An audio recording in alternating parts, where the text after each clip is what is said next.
Mos e prek kalin se është i acaruar sot. Kjo ishte fraza që më pas sherri përfundoi në një krim, ku mbeti i vrarë në Kalan e Beratit turisti Keli Hoxha. Autori i ngjarjes 63 vjeçari Kristo Mema, pasi ka parë shtetasin Keli Hoxha që preku me dorë kalin, i ka thënë që mos ta prekte më, pasi kali sipas tij nuk ishte mirë dhe ishte i acaruar. Autori i ngjarjes ka dëshmuar në polici se pasi i ka thënë kështu, viktima e ka sharë nga familja dhe e ka ofenduar. Më pas ai ka deklaruar se pas këtyre sharjeve në gjak nxehtësi e sipër, ai ka nxjerrë thikën që e mbante fshehur në samarin e kalit dhe e ka qelluar me thikë.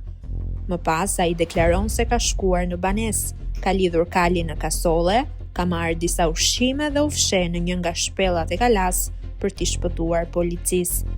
Nga ana e tyre, familjarët e viktimës kanë deklaruar në polici se sherri filloi vetëm se viktima i kishte prekur kalin me dorë.